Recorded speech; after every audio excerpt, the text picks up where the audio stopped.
Welcome back to another episode of Meeting of the Minds. I'm very excited today to introduce our special guest, Duke University head baseball coach, Coach Chris Pollard. Coach, how you doing today? Great. Thanks for having me on. Got you in some air conditioning. I hear you at camp. How's things going at camp so far? It's been a good week. It's nice to have a good excuse to get back out on a baseball field. And I'm sure you guys are taking all kinds of precautions, but it is exciting to see the kids. I'm assuming you're working with kids, right? We're working with younger kids, and yes, we are taking precautions, social distancing and masks and everything that we can do to keep these kids safe. But I know we're all excited to be back out doing what we love. Right. And we talked about it a little bit before. You know, you have your whole staff there. It's probably the first time, well, maybe not the first time. You've been with them in a while. Is that right? First time in person. We do a lot of Zoom contact with each other these days, but it's great to be back out on a field in a coaching setting with our staff. Yeah, I'm sure you've missed it. You've been around the game all your life. And let's go into that. Like, what got you into baseball? Do you remember your first memory of baseball? Yeah, it's interesting. I remember my dad driving home from work one day, showing up in the driveway, and I'm out in the yard. And he just kind of told me, I was 8 years old, he said, I signed you up for baseball practice. And is that something you're interested in? I just remember being excited. And, that was a long time ago. That's approaching now 38 years ago. And since haven't missed a season over that last 38 years. So it gets in your blood quick. Yeah, it gets in your blood. And you said you haven't missed a season. So I guess, you kind of told a lie there, right? You got a little sidetracked this year. I wouldn't call it you didn't really get your whole season in. How did that go? I mean, you guys were on fire. I think 12-4 at the time of the COVID pandemic. Talk to us a little bit about that. Yeah, we had a lot of expectations coming into 2020. I had a team that was coming off of back-to-back super regional appearances and was ranked in the top 15 in the country. And I would say through the first 16 games of 2020, we lived up to those expectations. We were off to a good start in the non-conference schedule and had just taken 2 out of 3 from Florida State to win our opening ACC weekend. We had a huge weekend coming up with University of North Carolina, and all of a sudden the rug was pulled out from under us. And about midway through the week, we were on spring break when all of this unfolded. So about midway through the week, the writing was on the wall, as the saying goes. But then waking up on the morning of Thursday, March the 12th, I think it's a day I'll never forget. I remember waking up early, turning on the news and seeing that 2 NBA players had tested positive for COVID, and just thinking, is this the beginning of the, kind of the downhill snowball? And, went to practice that day hoping for the best, but, you have that sort of pit in your stomach. By 6 o'clock that evening, we had told our players that the season was, for all intents and purposes, over with. It was, maybe the most surreal day from a baseball perspective and from a professional perspective that I've ever had in my lifetime. And how emotional was it letting your players know? I mean, I'm sure the room was filled with all kinds of emotion. Yeah, it really was. So as I've talked with everybody that's asked me that question since, there's a range of emotions from, sort of the initial shock and disbelief, like, is this really happening? This doesn't feel real, to the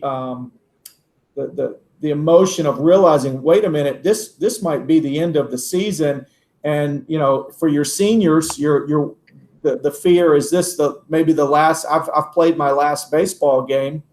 And so it's really run the spectrum. And then once the season was put on hold and eventually canceled, then you sort of shift from, maybe grief over what was or what could have been, to worry about, okay, now how does this impact the future?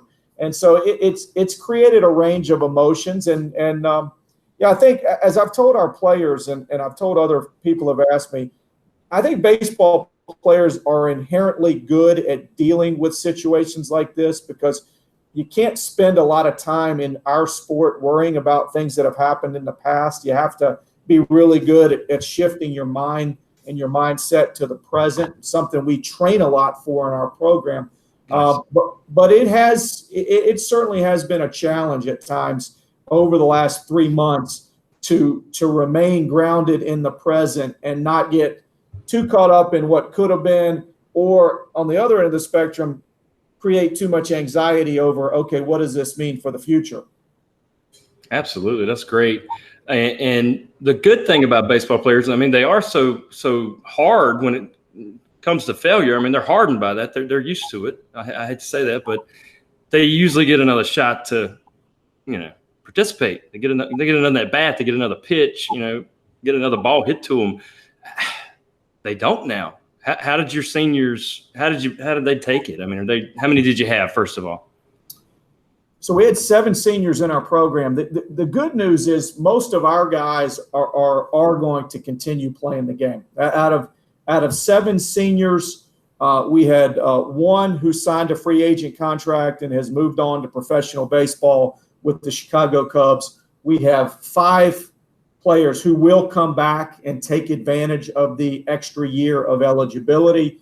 And then we had 1 player who was just a tremendous contributor to the success that we've had over the last 3 or 4 years, who decided, based on some career aspirations that he had and a job that he had already lined up, sort of prior to all this happening, to move on to that next career beyond baseball. So the majority of our guys are going to be in a position to continue their baseball career in some form or fashion. Awesome. That's awesome, because they're fortunate. They're some of the fortunate few. There's so many baseball players in this country, and there's only so many MLB spots and professional spots. So that's awesome. I'm happy for you. So you mentioned it earlier, and that's what we're about, mindset. We want to help train the brain and get kids and athletes ready to go with the mental game. How does Duke train the mental side of baseball? I mean, I'm sure it would be, you guys got a pretty nice budget, so you could probably have sports psychologists come in. Talk to me a little bit about that. Yep.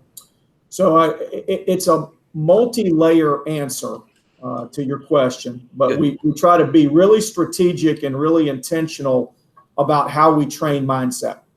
Part 1 is we are constantly teaching process development and ownership of one's process. And specifically, we define process as the set of routines that you have in your day in and day out, not just on the practice field, but everything that goes into your daily routine. We also include in our process the ability to use your breath to manage your heart rate and to recenter your focus. And then third, we talk about in our process the ability to be mindful. And all those things, I think, go hand in hand in process: your routine, your breath, and your mindfulness. And specifically to your question, we employ an instructor who helps train our guys and our staff in how to be mindful, how to be intentional about training for mindfulness. We do yoga as a team. That's certainly part of that mindfulness training, but we want to take that mindfulness even a step further.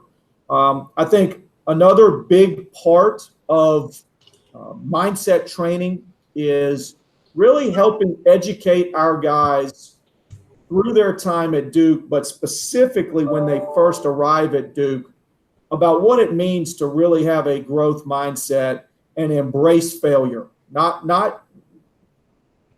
to fear failure, but to actually seek it out and look for opportunities to fail, because that's ultimately what's going to propel you to growth.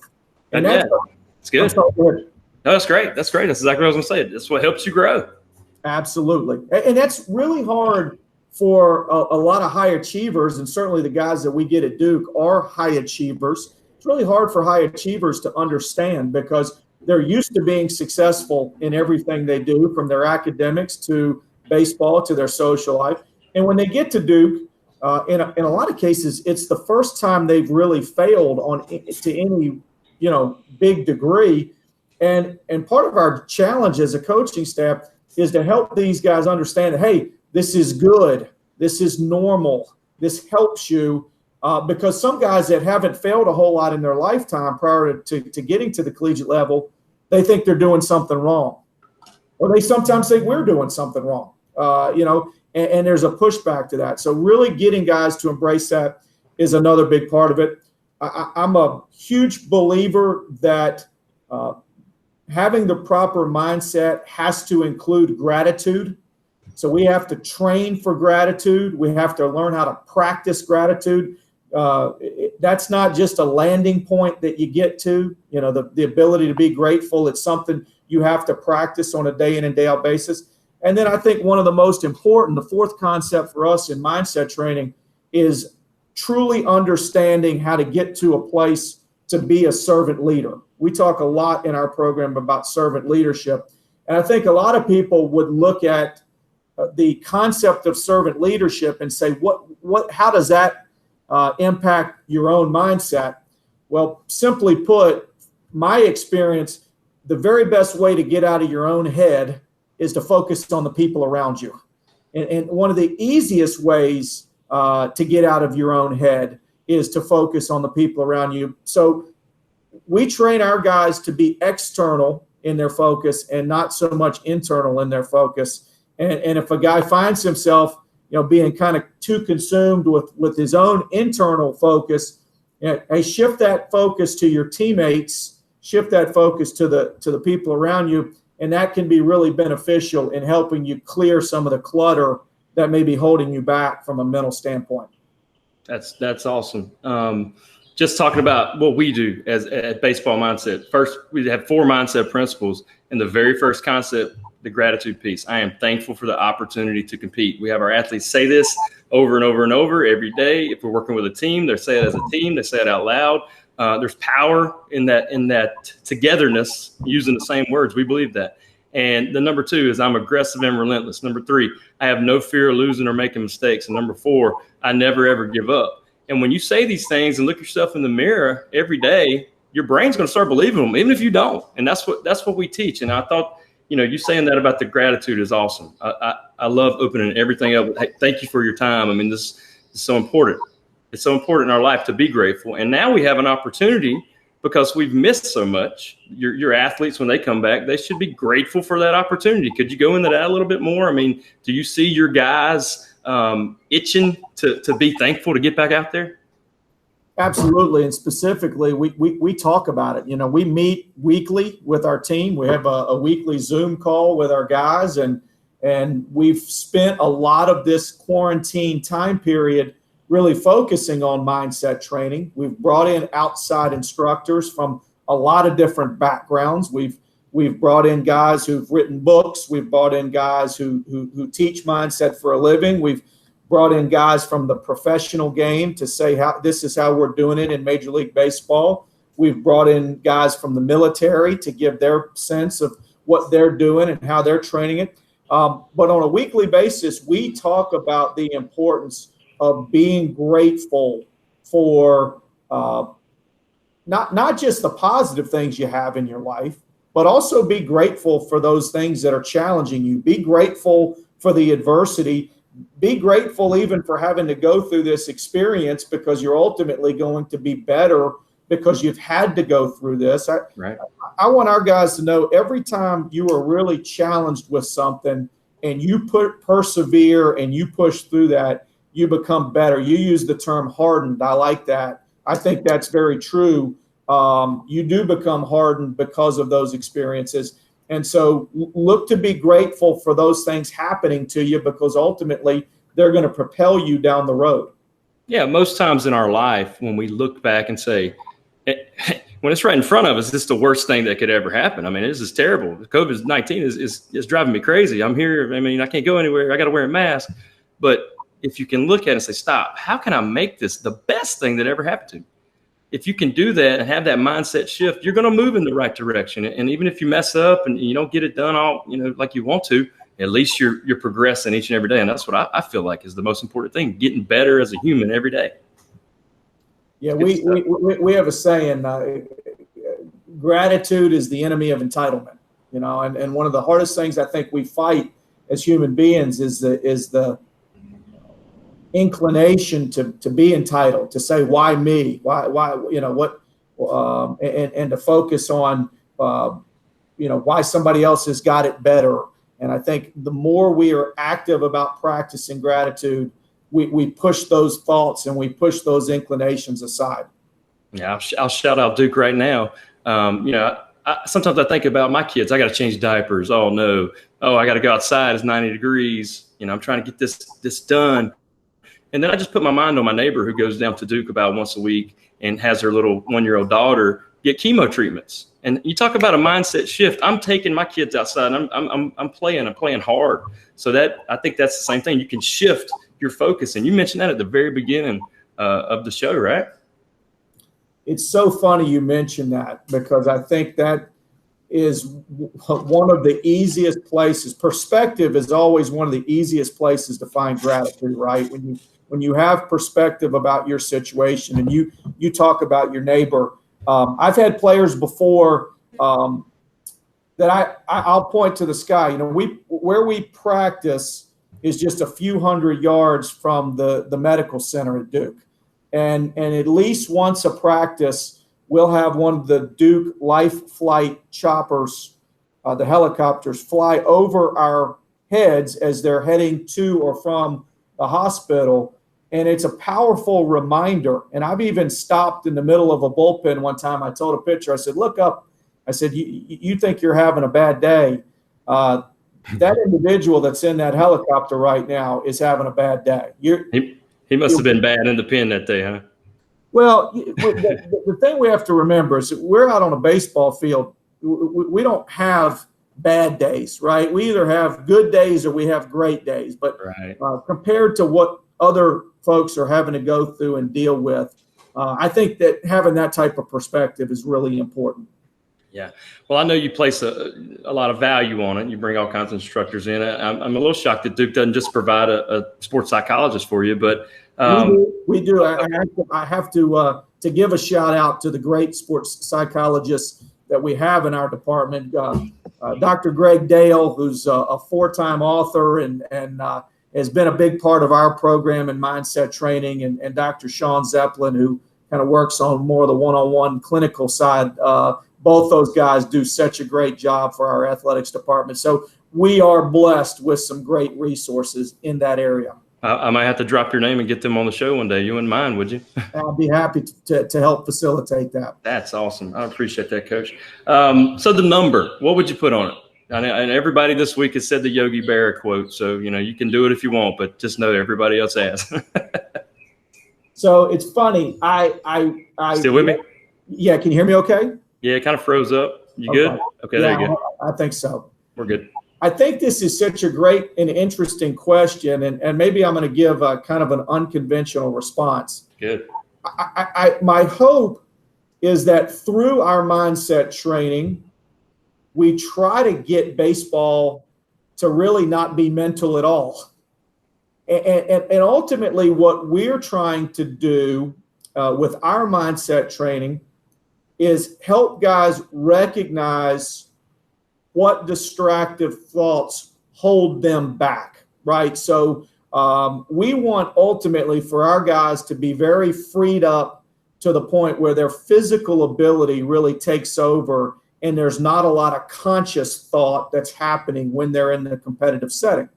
And so we know that an elevated heart rate can impact performance negatively. So we want to teach guys how to regulate that heart rate.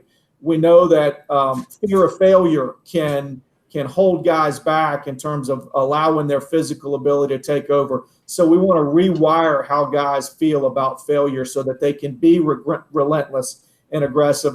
And then ultimately, we want to give guys a skill set. We call it a toolbox of things that they can utilize to, depending on how you like to describe it. Some people say you can't really clear clutter, that those thoughts are there. But I think if you can't clear clutter, you can definitely compartmentalize clutter, and you can get it out of the way so that in that moment you're freed up to be fully present, fully in the moment, and fully committed to that task at hand. And when you're in that state, you're hopefully not thinking very much, and therefore not very mental, because all of the mental training has already happened and allows you to be very physical when you're on the field. Man, that's amazing. Aggressive, relentless. We talk about that. I mean, I think I even mentioned it. I'm aggressive and relentless. Maybe that's why you said it. And then it's a flow state. That process that you talked about earlier that you've been putting into place has now gave them a tool that, maybe it's an anchor, maybe it's a reset button, maybe, they caught that distractive thought, and now they're doing, I don't know, the old Tony Robbins thing, and they think about all the great things they've done, and now they're back in the present and ready to go. Do you guys teach that? Any anchors or reset? Yeah, I think there's a lot of different ways guys can get there, from using their breath to to having a self-talk that they use, or to use the expression, having something that recenters them. I think routine is really powerful for that, because hopefully guys get so invested in the completion of their routine that clears some of that thought out of the way anyway. But I think all of those things have a powerful benefit, but I think they're unique to each guy. So, right, some guys will be more inclined to use self-talk. Some guys will be more inclined to use box breathing. Some guys may be more inclined to use, specific mindfulness routine that they go through. That's what I think is really cool, is that there's not a one-size-fits-all. It's really helping guys kind of figure out, this is what I get energized about. It's about helping guys figure out which tool works best for them. That's beautiful. And we start with a self-knowledge series. They go over a checklist, and basically they get ranked. What do they need? What do they need work on? Goal setting, aggressiveness, being in the present moment, injury recovery, sleep, and we work on them suited to them. We're not giving them the pill that says this fits everybody. No, it doesn't. But if you try this, it may work for you. There's processes. I'm gonna give Duke another shout out, and I do it often this week. Jacob Casper, former two-time All-American wrestler. You heard of him? He's a stud, man. He's a freaking freak. Excuse me. Yeah, no, he's a terrific young man. I've gotten to know him very well, and special kid. He really is, and he's going to be doing some big things in the future. I already know it, but that's what he said. We're like the cheat code on Nintendo back in the day. You know what I mean? Like, we're gonna give you some processes now. Like, you can do it on your own. You can figure it out, but most people don't know to look for it. I mean, they don't know what to do. They hear that voice, but they don't know how to shut him up. That's right. How would you shut that voice up? What's one thing you would do? It's interesting. For me, I would tend more to things that clear thoughts versus maybe compartmentalize, or towards a self-talk that maybe creates thoughts. I'm a routine-driven guy anyway. So, to the point, probably some people say, well, you're a little neurotic about it. But I think if you can get into that, if you're in that competitive moment and you can be fully invested in whatever that kind of 15 seconds is between pitches, it's basically what it is in our sport, where you have a ritualistic approach to being ready to throw that next pitch. Well, that gives you something to occupy your mind during those 15 seconds, and really doesn't allow for much time for extra thoughts to creep in, because you're so invested in what it is you've got to do to complete that cycle all over again. Yeah, get that checklist. Punch, punch, punch, punch. Here comes the pitch. Hey, we're playing ball. Let's go. Punch, punch, punch, punch. That's right. Is that what you mean? Absolutely. That's great. And we sell our pre-match routine, pre-game routine, whatever sport specific we're working with, alone. It stands alone because you have to have these common thoughts, these common processes in place before you compete. I mean, it's going to help you. So I'm glad you touched on that. That's awesome. Look, I know your time's fleeing. We got 5 minutes. If you were to close up with anything about mindset, what's the one thing that you would say? Boy, that's a great question. I think I've tried to do a better job, and I try to challenge our players. Make sure you're a lifelong learner, and really take time to educate yourself, because I think that's where you ultimately, in that constant search for self-improvement and finding that, the term, and I've read a book recently, Atomic Habits by James Clear, and talks about that 1%. You're constantly looking for that 1% improvement. And I think there's certainly, for a lot of players out there, a lot of competitors, in not just in baseball, but in all sports, that's where those 1% can really come from. It may not come from 10 extra swings in the batting cage, or, an extra bullpen a week. It may come from that advantage gained by really refining your mental approach, that mindset. But I'll add one other thing, because you hit on it. When in doubt, I think gratitude always works. I love that. That's so good. Man, I really appreciate your time. I wish I could talk hours about mindset, especially with someone. You've been very sharp. Like, I know you've been studying the mindset for a while. You can tell. And I was going to say this. Dave Ramsey says this: to be like no one else, you got to be like no one else. And you kind of mentioned that, didn't say it that way.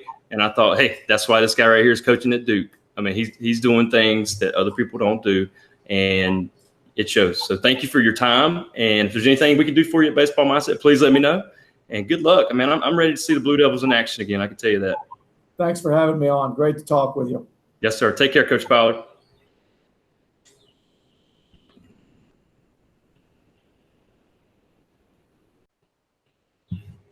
Oh, man. That's the heat today, man. We just brought the heat at 12 o'clock. Baseball Mindset, North Carolina Duke head coach Chris Pollard.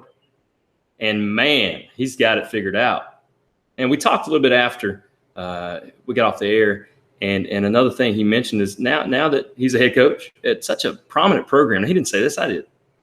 You're sitting on top of one of the best programs in the country, Duke University. Are you kidding me? And he's really built his baseball program, and they've been good, but they've been really good since he's been there. Top 15. Big year, 12-4. So his main objective, he lets his assistant coaches do the work. He lets them go grind it out. They're hitting ground balls, and I'm sure he does it. But his main focus is mindset. I'm going to say that again. His main focus is mindset. He looks at how can we get these kids to be the best versions of themselves each and every day.